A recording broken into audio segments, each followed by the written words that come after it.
रोहित जोर से बोला, माँ ओ माँ, कब तक मोबाइल्स पर रील्स देखती रहोगी? मुझे भूख लगी है, खाना दे दो ना। हाँ, बस 2 मिनट में देती हूँ। रोहित की माँ सविता फिर रील्स देखने लगी। 7 साल का चिंटू भी माँ के साथ बिस्तर पर लेटे लेटे रील्स देख रहा था। रोहित ने अपने हाथ से ही खाना निकालकर खा लिया। रोहित कक्षा 9th में पढ़ने वाला सबसे होशियार व समझदार छात्र होने के साथ खेल कूद में भी आगे था। सबके साथ हंसी मजाक मस्ती करता, घर पर भी सबके लाडला था। अधिकतर समय सविता मोबाइल पर ही लगी रहती थी। स्कूल से आने के बाद कई बार चिंटू और रोहित स्कूल की बातें माँ को बताते, किंतु सविता उनकी ओर ध्यान नहीं देती। वह तो सिर्फ मोबाइल ही चलाती रहती थी। रोहित चिंटू क्या बोलना चाहते हैं, सविता को इससे कोई मतलब नहीं रहता। खाना बनाते समय भी उसकी एक उंगली मोबाइल पर रील्स की स्वाइप करती रहती और आंखें मोबाइल में ही टिकी रहती। रील्स देख देख कर अब सविता ने भी रील्स बनाना शुरू कर दिया था। धीरे धीरे वह घर के काम काज छोड़ अब रील बनाने में ज्यादा व्यस्त रहने लगी थी। रोहित सोशल साइट का ज्यादा शौकीन नहीं था। हाँ, पर कभी कभी मोबाइल स्वैप कर देख लेता था। थोड़ी देर बाद वापस अपने खेल या पढ़ाई में लग जाता था। एक दिन ऐसे ही मोबाइल स्वैप करते करते उसकी माँ का वीडियो दिख गया। रोहित हंसते हुए बोला, माँ, अब तुम भी वीडियो बनाने लगी हो? माँ मुस्कुराते हुए बोली, हाँ, कैसी लगी? रोहित बोला, माँ, सब समय बर्बाद करने वाली चीज है। तुम इतनी अच्छी सिलाई करती हो, वह करो, उसमें तुम पैसा भी अच्छा मिलता है। माँ तुरंत बोली, हाँ रोहित, पर पैसे तो इसमें भी मिलते हैं। पर माँ, आप ऐसे कैसे? कुछ भी तरीके से वीडियो बनाने से अच्छा है कि सिलाई सिखाने की रील बनाऊं, कुछ लोग सीखेंगे भी। माँ बोली, अरे बेटा, उसमें इतना नाम और पैसा नहीं है, वह कुछ लोग ही देखते हैं, लेकिन जो रील्स मैंने बनाई है उसे अधिकतर लोग देख रहे हैं। रोहित चुप रह गया। दूसरे कमरे में जाकर पढ़ाई करने बैठ गया। सविता अधिकतर समय बंद कमरे में रील्स बनाती रहती और चिंटू बाहर कहीं भी खेलता घूमता रहता। रोहित शाम में स्कूल से आ रहा था, तभी रास्ते में चिंटू दोस्तों के साथ धूल मिट्टी में खेलता दिख गया। रोहित ने उसे डांटा और हाथ पकड़कर घर ले आया, किंतु घर का दरवाजा अंदर से बंद था। रोहित ने कई बार आवाज लगाई, माँ, माँ, दरवाजा खोलो। माँ दरवाजा खोलते हुए गुस्से में बोली, क्यों चिल्ला रहा है? पता है ना मैं रील्स बना रही हूँ। उसने चिंटू को देखा भी नहीं। रोहित छोटा सा मुंह बनाए अपने कमरे में स्कूल की यूनिफॉर्म बदलने लगा, साथ ही चिंटू के कपड़े भी बदले। चिंटू बोला, भैया भूख लगी है। हाँ चिंटू, मुझे भी। पर माँ तो रील बना रही है, अभी बोलेंगी तो डांट लगाएंगी। रोहित ने किचन प्लेटफॉर्म पर रखे डब्बों को खोलकर देखा तो एक डब्बे में मूंगफली के दाने रखे थे। उसने एक मुट्ठी दाने चिंटू को दिए और एक मुट्ठी दाने खुद ले लिए और खाते हुए टीवी देखने लग गए। कुछ दिनों तक ऐसा ही चलता रहा। रोहित भी अपनी पढ़ाई में व्यस्त हो गया। माँ भी अपनी सिलाई छोड़कर रील्स बनाने में व्यस्त रहने लगी। रोहित के पापा का तो सोशल साइट से दूर दूर तक कोई नाता नहीं था। वह तो बस अपनी छोटी सी नौकरी में ही व्यस्त रहता था। चिंटू माँ को लाड दिखाते हुए बोला, माँ, आज संडे है, पापा भैया की भी छुट्टी है, इडली सांभर और हलवा बनाओ।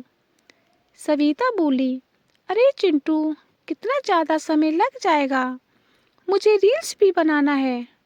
प्लीज़ प्लीज़ माँ, ठीक है, आज तुम्हारी पसंद का ही खाना बनाते हैं। सविता ने जल्दी जल्दी इडली सांभर और हलवा बनाकर किचन प्लेटफार्म पर रख दिया। फिर रील्स बनाने लगी। चिंटू नहाकर तैयार होकर माँ से बोला, माँ मुझे खाना दे दो। हाँ अभी परोसती हूँ। फिर मोबाइल देखने में लग गई। थोड़ी देर बाद चिंटू फिर बोला, माँ हाँ बेटा अभी देती हूँ। कुछ समय बाद चिंटू खुद ही किचन प्लेटफार्म से थाली में इडली सांभर लेने लगा। तभी गरम गरम दाल की तपेली पतीली चिंटू के ऊपर गिर जाती है। चिंटू दर्द से रोते हुए जोर से बोला, माँ माँ। आवाज़ सुनकर सविता किचन में गई। देख घबरा गई। उसे तुरंत अस्पताल ले गई।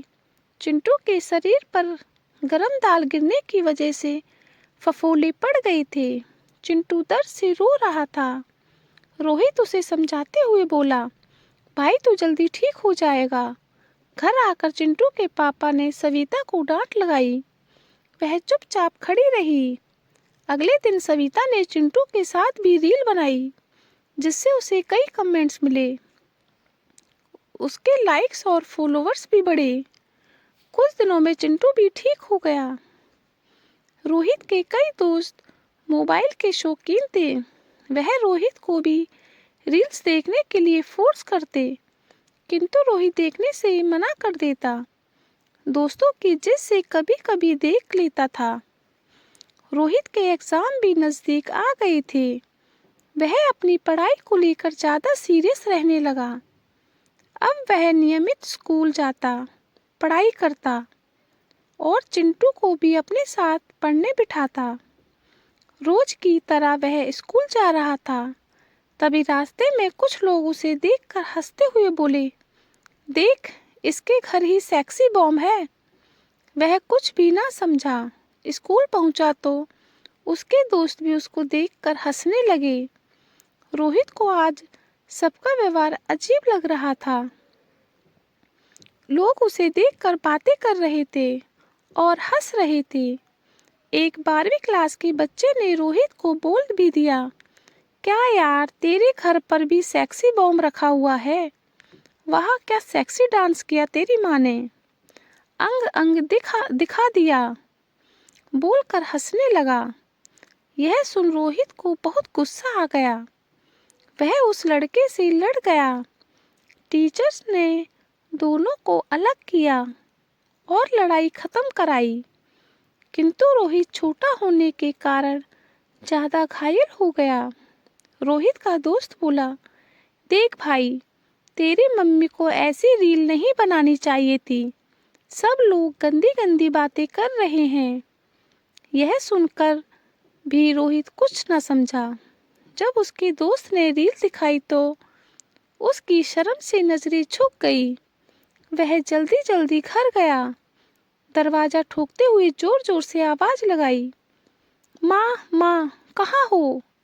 सविता ने दरवाजा खोला और हंसते हुए बोली, देख कितने लाइक्स और फॉलोवर्स हो गए मेरी रील्स पर।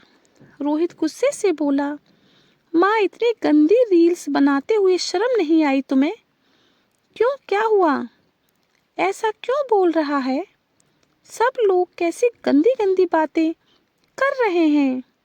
मुझे क्या करना किसी से? माँ तुमको कुछ नहीं करना, पर लड़के मुझे भी गंदी गंदी बातें बोल रहे हैं। माँ बेटे में कुछ बहुत बहस हुई, किंतु सविता लाइक्स कमेंट्स और फॉलोवर्स में इतनी डूब गई थी कि उसको रोहित की बातें बेफिजूल ही लग रही थी। रोहित रोते रोते बोले जा रहा था, माँ तुम कितनी बदल गई हो। पहले कितनी अच्छी थी, अब कैसी हो गई हो। रोते रोते रोहित ने खुद को कमरे में बंद कर लिया। वह कमरे के कोने में बैठे बैठे रोए जा रहा था। रोहित के दिल दिमाग में लोगों के कहे गलत शब्द गूंज रहे थे। कल स्कूल जाऊंगा, फिर वही गंदे शब्द लोग बोलेंगे और हंसेंगे। रोते हुए पंखे की ओर देखते हुए बोला, मैं माँ के लिए गंदे शब्द नहीं सुन सकता। पंखे के नीचे बिछा पलंग के ऊपर स्टूल रखकर वह चादर डाल ही रहा था कि खिड़की से उसके पापा ने उसे देख लिया। रोहित के पापा ने कमरे को जोर से धक्का दिया और रोहित को गोद में उठा लिया। आवाज सुनकर सविता तुरंत बाहर आई। रोहित के पापा गुस्से से चिल्लाकर बोले, सविता तुम्हारा ध्यान कहाँ रहता है? आज मैं ना देखता तो बेटा फांसी लगा लेता। सविता समझ गई थी कि रोहित ने यह कदम क्यों उठाया है। सविता रोहित को गले लगा लेती और रो रो कर माफी मांगती है। बेटा अब नहीं बनाऊंगी, मैं तुझे खोना नहीं चाहती। दोस्तों, अगर आपको कहानी अच्छी लगी हो तो लाइक करें, कमेंट्स करें, शेयर करें, सब्सक्राइब करें। Thank you.